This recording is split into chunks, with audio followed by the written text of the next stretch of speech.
This episode on pop pedagogy. My inner child needs soothing. We both are feeling very surprised about how we're feeling. I've never done anything like that before. But I wonder if all of the teachers were doing that, if they'd be like, oh, we gotta go outside again. They still control them very tightly as they would like kids. But it's not Hogwarts, that's for sure. No. This week we watched the Dead Poets Society. Class dismissed. Remember how scary your first days at school were, so I'd like you to be especially nice to Matilda. Captain, my captain. Sit down, Mr. Anderson. Are you going to teach us anything, or are we just going to sit here? Welcome to Pop Pedagogy. Hey, Nicole. Hey, Melissa. How's it going? It's going. What are you snacking on today? I just had some French toast sticks with powdered sugar. I feel I have reverted back to my inner child needs soothing, especially after this movie. So I needed a childhood snack. What about you? Funny, man. I just finished a bag of crunchy Cheetos. Nice. Are they normal flavor or are they hot flavor? No, they're normal cheese flavor. It's good. Checks I out. like the crunch. But yeah. So this week we watched the Dead Poets Society movie, and we both are feeling very surprised about how we're feeling because neither of us had watched this movie before, like in fully. Do you want to share a little bit of what it's about? Okay. I mean, I think, well, you said you had watched it before, at least parts of it. I never. Little bits here and there, yeah. And I knew the ending. I knew how it was going to end, but I never sat down to watch it. Because it was a movie for adults when it came out. Came out in 1989, so I think you were not born yet.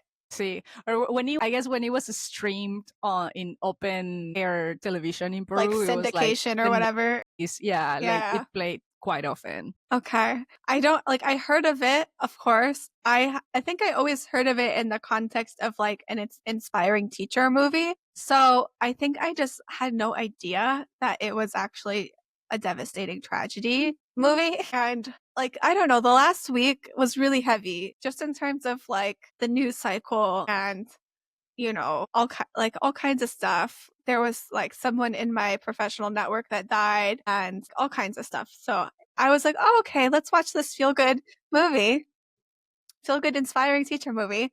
And then I was just like, yeah. So no. Okay. I watched it in two parts because I watched the first half during the evening, and then I was falling asleep. So I finished watching it during breakfast the following morning, and I just ended up crying because it was holy, Parts as well. I watched up until the event that happens, and then I was like, I need to take a break. Mm-hmm. And then I finished after that. And I guess it goes really quick after that. There was only 10 or 15 minutes more after that. And I was just like, I feel like you need more resolution because I'm having a hard time to I guess, okay, let me summarize the movie that we can get into the rest of it. But okay, so the movie Dead Poets Society, it takes place in the late 60s in the United States in a very elite academy for boys. Specifically, it's only boys. Mm-hmm.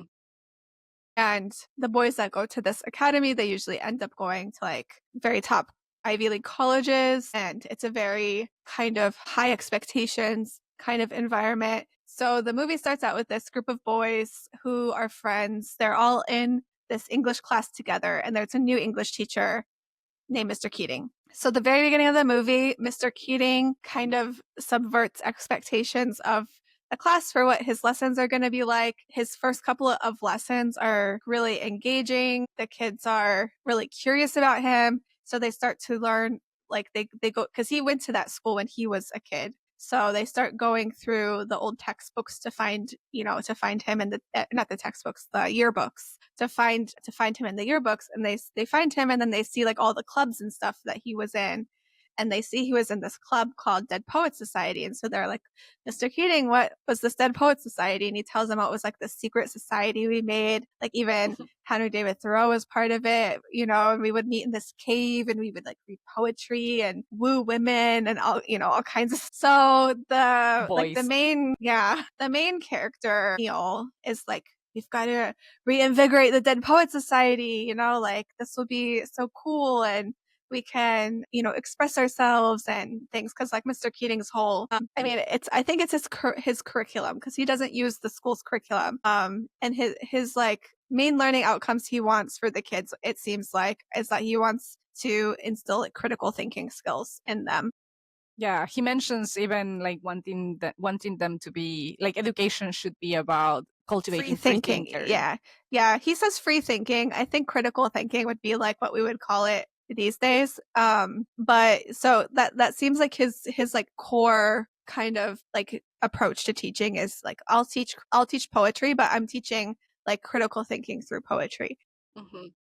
And so the boys really catch on to this idea because like everyone else in their lives is just telling them what to think. And so they start this society. Some of them start to like exercise some of their free thinking for good or for bad. Because the boy who's like chasing after the girl, I had a lot of problems with him. Like you're not thinking with your brain. Okay, buddy. Yeah, and this is like a class of 17-year-old boys. Right. So Yeah. they're like in that cusp of becoming like adults or whatever. So yeah, they're on the cusp of adulthood. There's like one boy who has a really big struggle, like expressing himself and like I would characterize it as being seen. He doesn't like to be seen. He doesn't like to have any attention on him.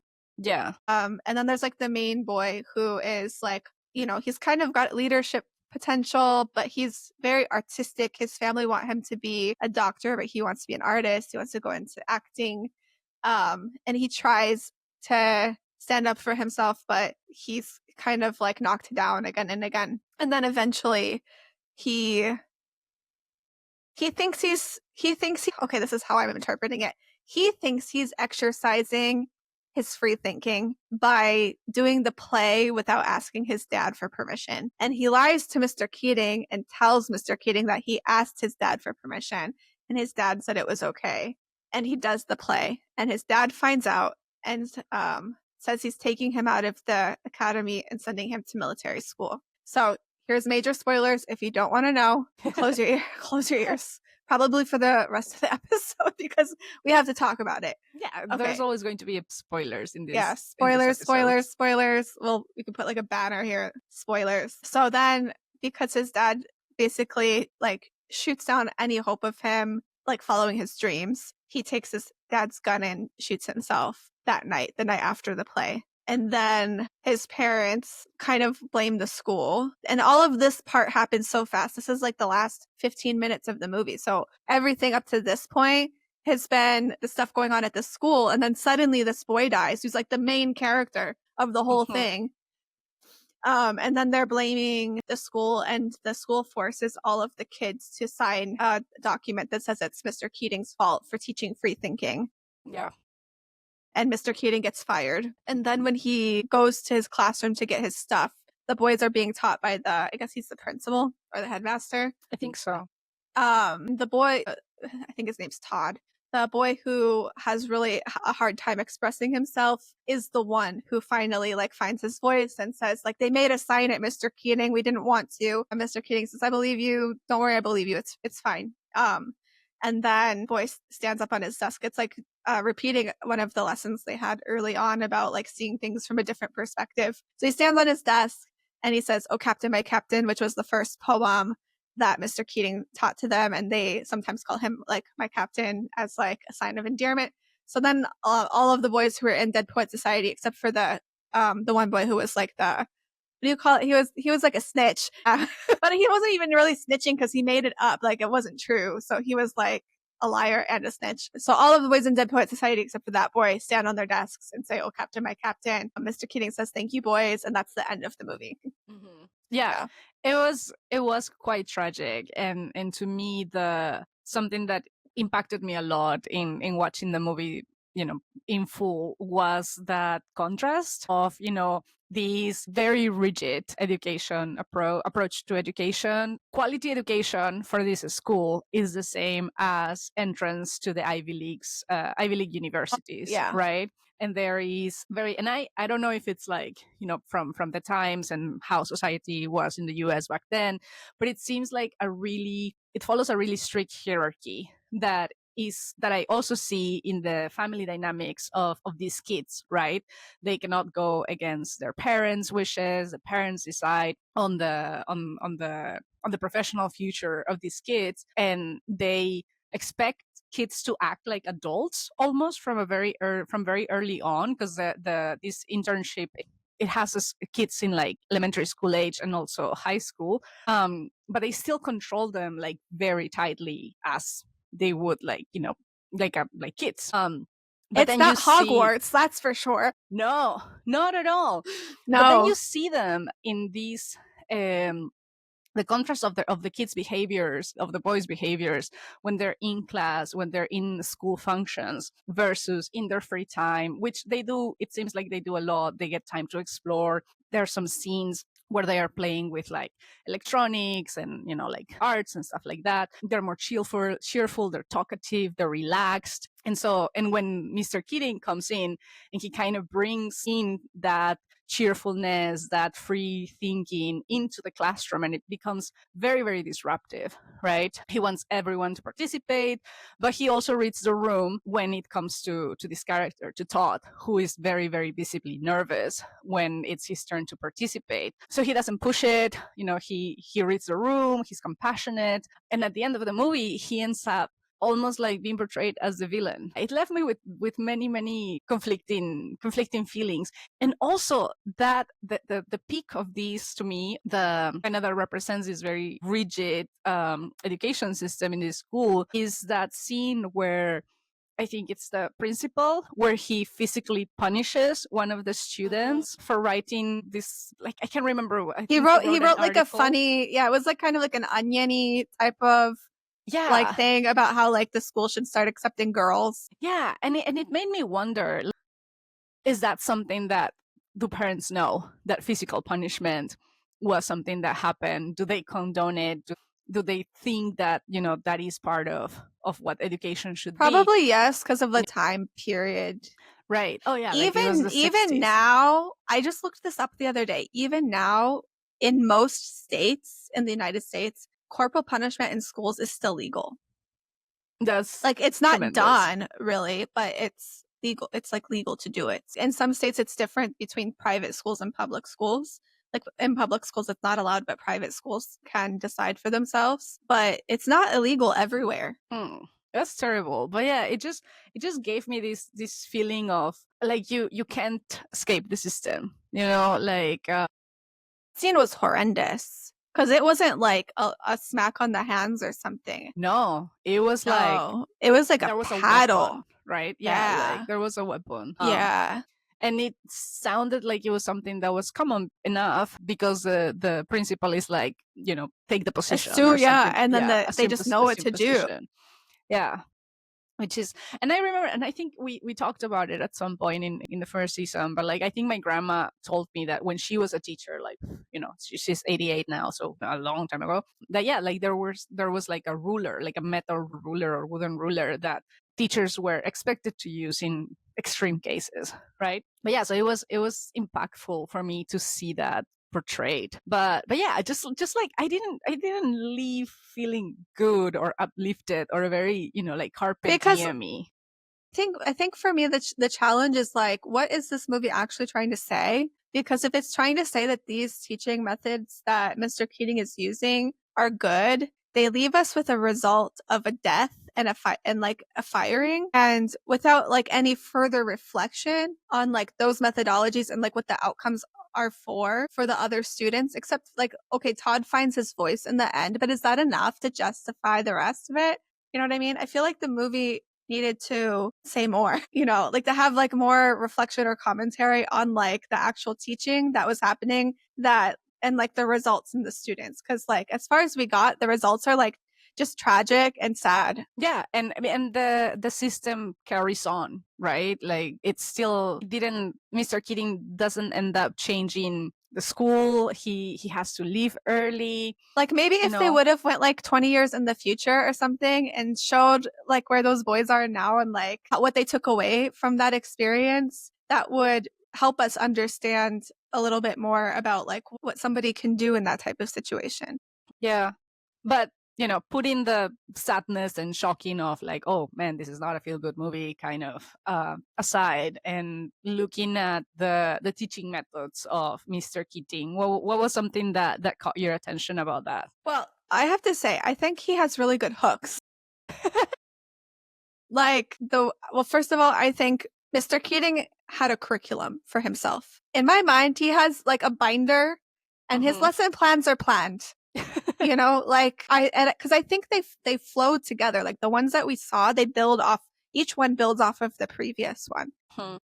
Because the very first lesson he does, he takes the kids out of the classroom into the hallway and he talks about like, oh, captain, my captain. Then he asks them to read a poem from the book they have. That's like, what was the poem called? Something about virgins doing something. And then it was like a rose. You better pick your rosebuds while you have the chance or something like that. Because he was trying to get them to like appreciate the concept of like temporality, I guess. Yeah, like the carpe diem. Carpe diem. Scene, right? That Yeah. is the one that sets the tone. Yeah. So he like that very first lesson, he's kind of trying to first of all, he's subverting their expectations and they are paying attention to him. So he's just getting them interested. Like he's giving them some thoughts to chew on that will like get them interested in the next things to come. Because the next lesson, he makes them read this like essay that's like about how to evaluate a good poem. And it's basically like, here's an axis.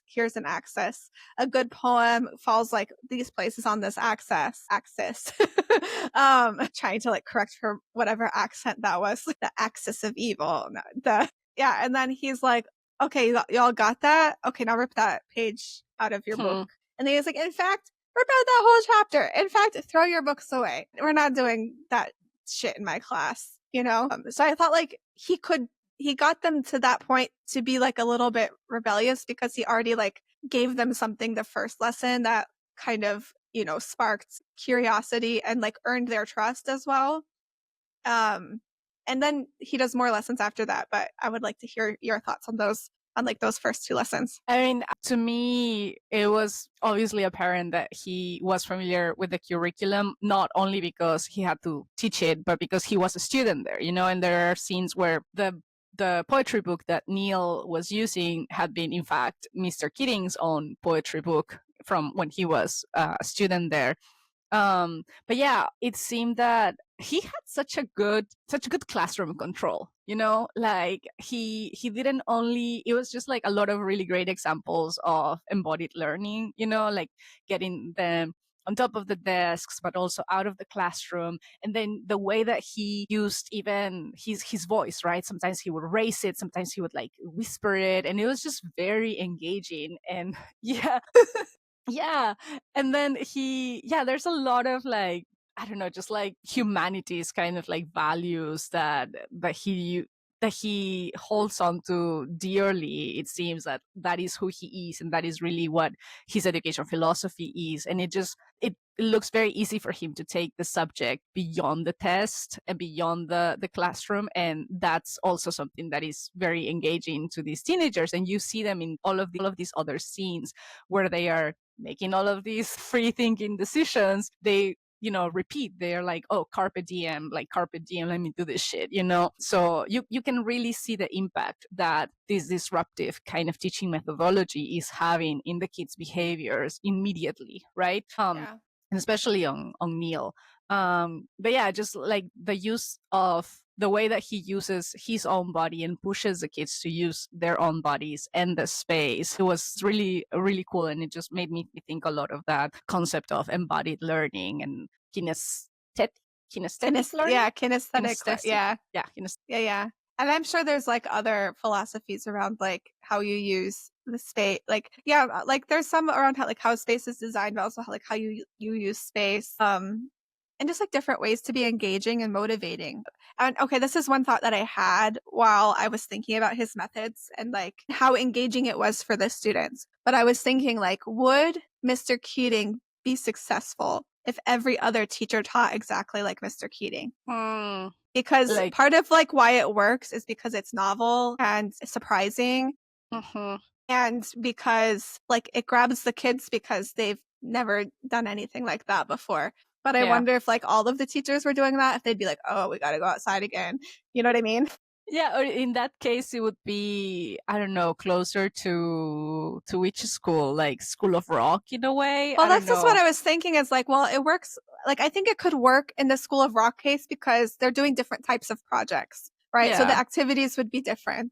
But just in the sense of like Mr. Keating, like the way Mr. Keating's approach is very like, it's like really getting the kids' attention because one, he like acts as a mentor, and like two, uses, like you said, like embodied learning, or like he's just doing things like very differently in a way that's like giving kids voice, giving kids agency, And giving encouraging them- them to and- explore, right? To explore their passions, to go for it, which none of the other teachers seem to do. It's very like Yeah. repetition, like rote learning, and also eyes on the prize of like tests and getting into a good Yeah. university. And they even said something like, you know, like we prepare them for college and then the rest is taken care of, or something like that. Yeah.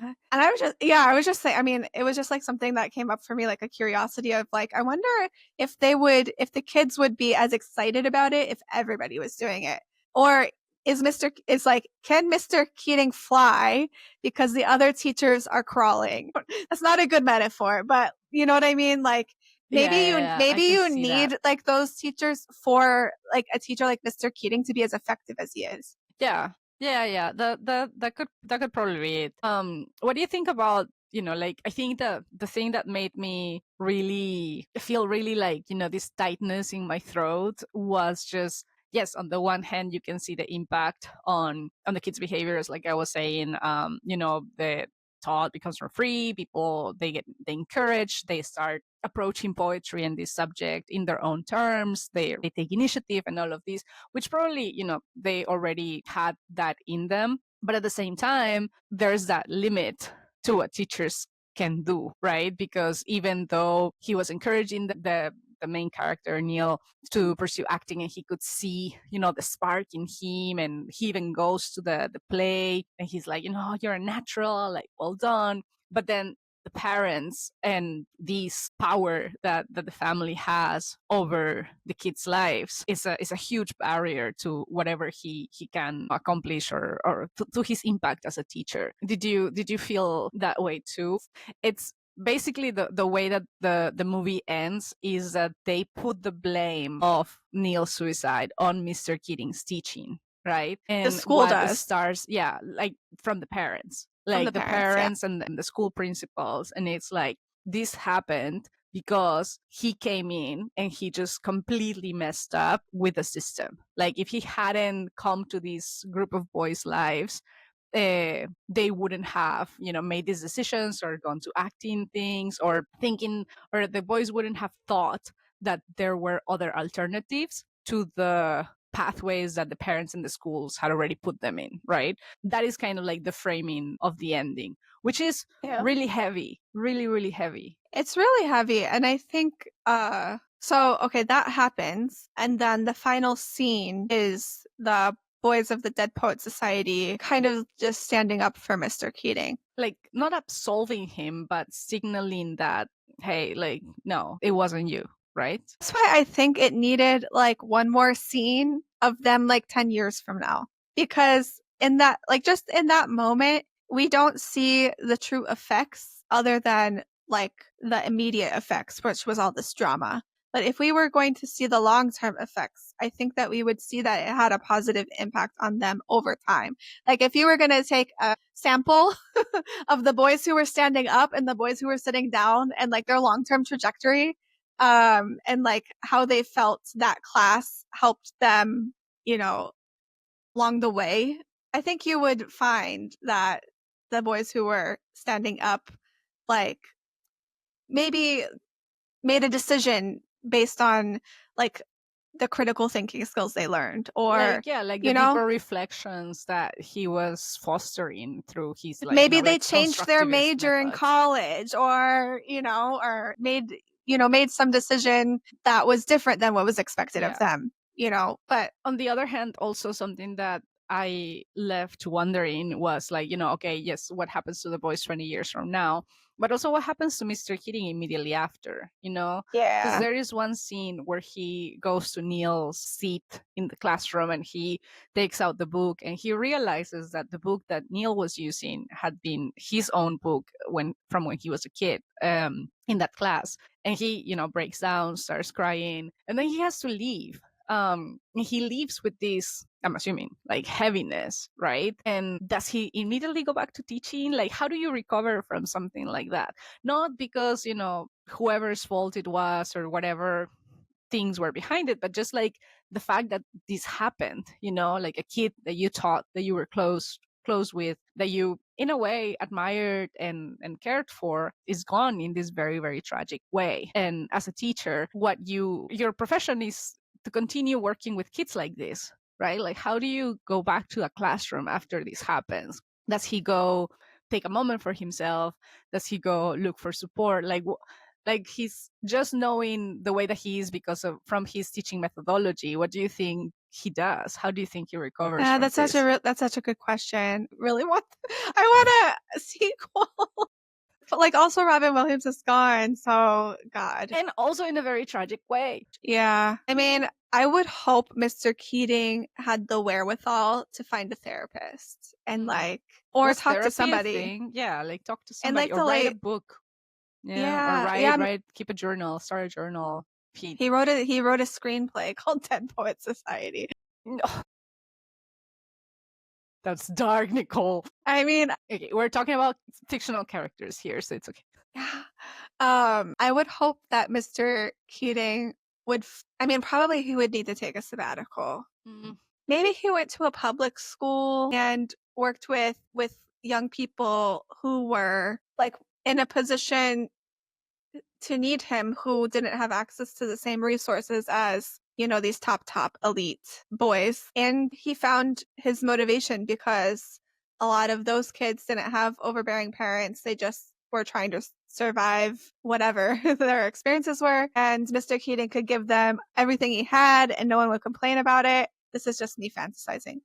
Yeah, and he went to a more progressive school, kind of. He moved to California. He started teaching 60s. at like Berkeley United High School. Yeah. He joined the late 60s. He joined the Black Panthers. So Mr. Keating had a okay life after this. He just realized elite academia wasn't the best fit for him. Yeah, I wonder if what brought him to that school in the first place was a sense of nostalgia for his past, or responsibility, right? Because like if you had an experience of being disenfranchised and held back by the system, and you had a different experience in your university and you wanted to influence young people, yeah, he might have felt a responsibility to those kids. Yeah, something that was really touching for me was that scene, I think it was with Neil, where he like goes to visit him in Mr. Keating's office / like living quarters or whatever, and he's like, well, like, there's a picture of Mr. Keating's partner, and Neil's like, well, like, why are you here if your partner is in England? Like, girl, like what? And he's like, I love teaching, like that is what I want to do, that's what makes me happy. And I guess, like he had the opportunity to do so there, so he just took it, right? Yeah. I had a professor once who like I went to community college before I went to university. So I was at this community college and I had a professor who like literally was nominated for a Pulitzer Prize. He was my poetry teacher. Wow. I was just realizing, I was like, oh, he's my poetry teacher, creative writing teacher. And yeah, he was like literally nominated for a Pulitzer, and everyone would be like, why are you teaching at this like Hodunk community college in Ohio? That's like a character. Yeah. So anyway, people would always ask him, like, why are you here? And he would be like, I want to give back to my community that like helped me get where I am. And so like he made no money teaching there. So I think it's like a thing about like wanting to give back to your community and like the people who helped you like get where you are. And that's probably what Mr. Keating felt like he was doing. Hmm. Um, Probably. Yeah, he had this connection to his former school. Yeah, I can see that. so yeah, Cool.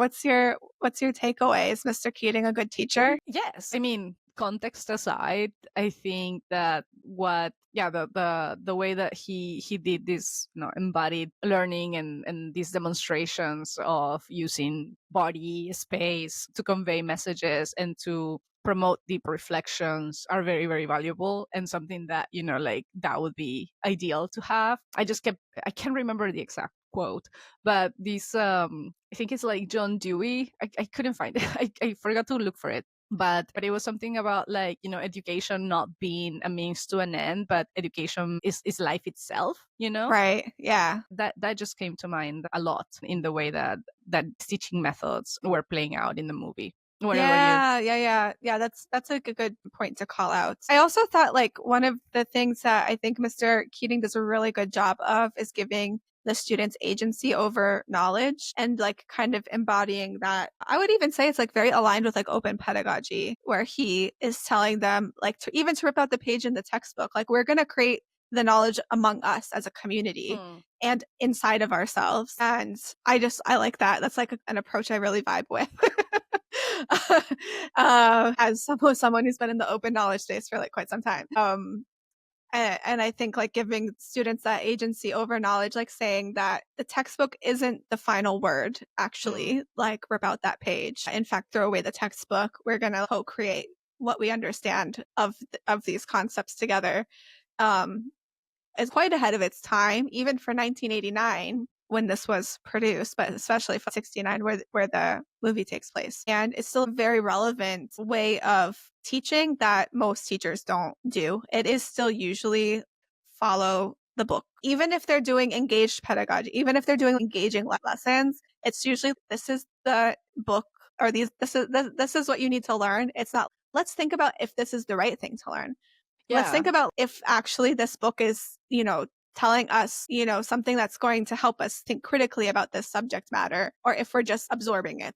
You know what I mean? Or absorbing it with the purpose of passing a test, with the purpose of getting good grades and getting into college, right? Like that progression of goals. That it's the Bloom's taxonomy, right? It's like the bottom two. You're not getting into the analyzing, creating, critiquing, levels of thinking. So I think he did a good job at using all of Bloom's taxonomy and probably other taxonomies as well. But that's the one that comes to mind. And yeah, really giving the students the agency and co-creating knowledge together.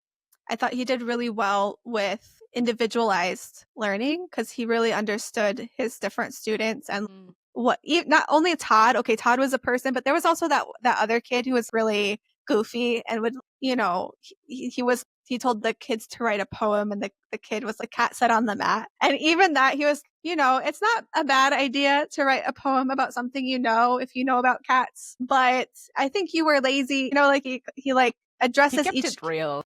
Yeah. And he like addresses each kid by like what will resonate with them, whether it's humor or whether with it's sincerity or, whatever. So I thought he did good with that as well. I think he's a good example of a good teacher. Yeah. And it's just a pity that the system was what it was. Yeah, agreed. And that the movie ends up so tragically. Maybe Mr. Keating does a Fulbright exchange and goes and works with Socrates Garcia in Mexico. And they become lifelong friends. They could vibe. No, for sure. They write letters. They exchange letters until the end of their lives. They tell each other about their students and their accomplishments. Yeah, because that is something also that it seems to me that he was proud of the students, right? Like, he goes to see the play, he was a mentor. He was a real mentor. Yeah, he wanted to be that. Yeah, that was nice. Okay, cool. So what movie are we watching next? We are watching Al Rawabi School for Girls. It's a Jordanian series on Netflix. And we'll be watching episode 2. Nice. I'm excited for that. I hope it will be a little bit more lighthearted than today. Less devastating, please. Yeah. All right. Well, thank you, Cool. Melissa. See you Thank next you, time. Nicole. Talk to you soon. Bye.